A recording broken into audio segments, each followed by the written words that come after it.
We are live tonight here on pay-per-view here at Madison Square Garden. The end of the road is in sight, and there's going to be a collision. It's fixing to happen in just a few short minutes.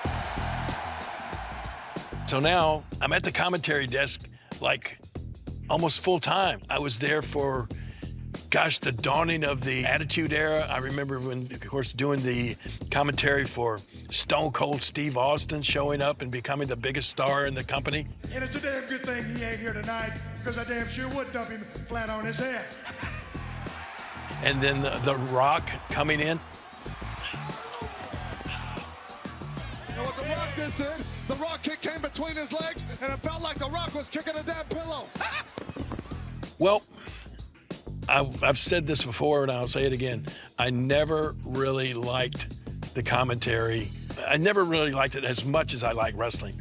A lot of people just don't realize that the commentary is tough. The commentators, they got to sit out there and try to be entertaining for the entire 3 hours. I would much rather go out there and do a wrestling match for 10 minutes rather than being there under that scrutiny, under that pressure of trying to entertain people for 3 straight hours. One of the questions I get asked a lot about my commentary is like, people will remember the jokes or the insults and that sort of stuff, and they'll ask me, is that just off the top of your head? And naturally I tell them, of course it was, you know, but in reality, I did a lot of preparation for that. I have reference books, joke books, insult books, but this is actually Stone Cold Steve Austin's blood. If I'm not mistaken, I think it was Triple H that came over and slammed Stone Cold's head, it was covered with blood, into my notes. I'd be going over my jokes and see who's coming up next and getting ready to insult the next person, you know. These are just things that I would say to JR. JR, I read so much about sex being bad for you, so I finally gave up reading.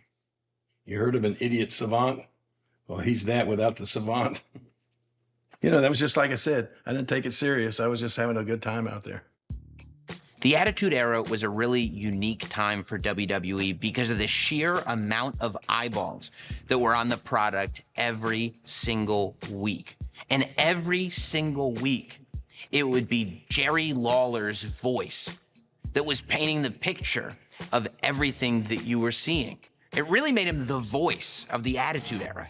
I'd suggest we get out of the way, JR. You can get the legs, look out!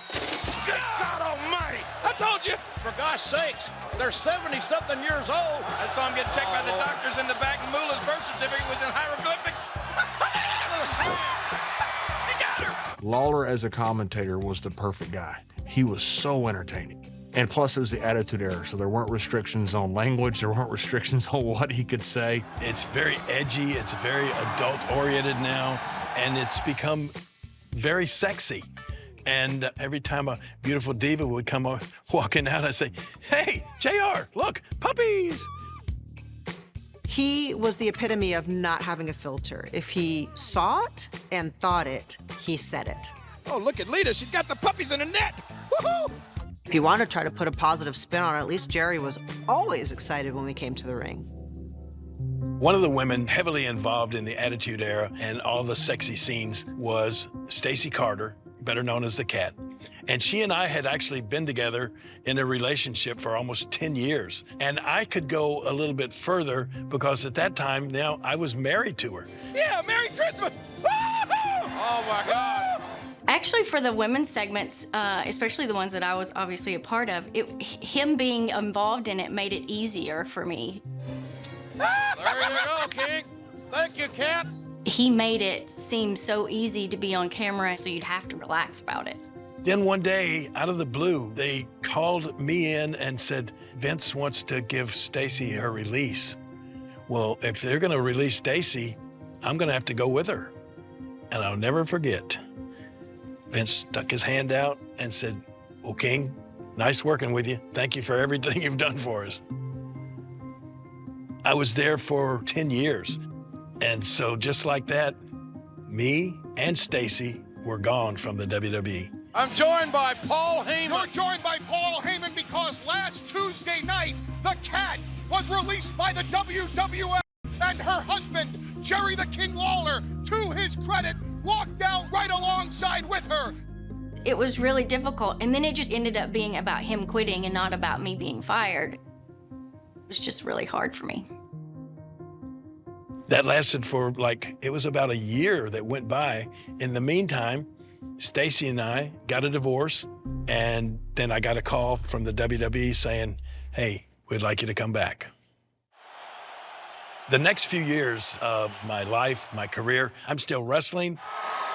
Jerry the King Lawler has won this matchup. I'm doing the commentary every single week. I'm in my 60s and still going strong. 2010, I get my first ever WWE title match and almost became the WWE champion. Gonna head to the top rope. No! No! This through a table. In 2011, I'm wrestling at WrestleMania in front of 100,000 people. It's crazy. Oh! The first WrestleMania for the King. His first WrestleMania dropkick.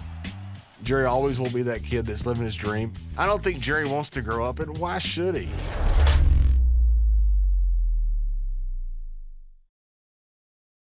See, there's a price you pay for being a wrestler. This was not supposed to happen. Whoa.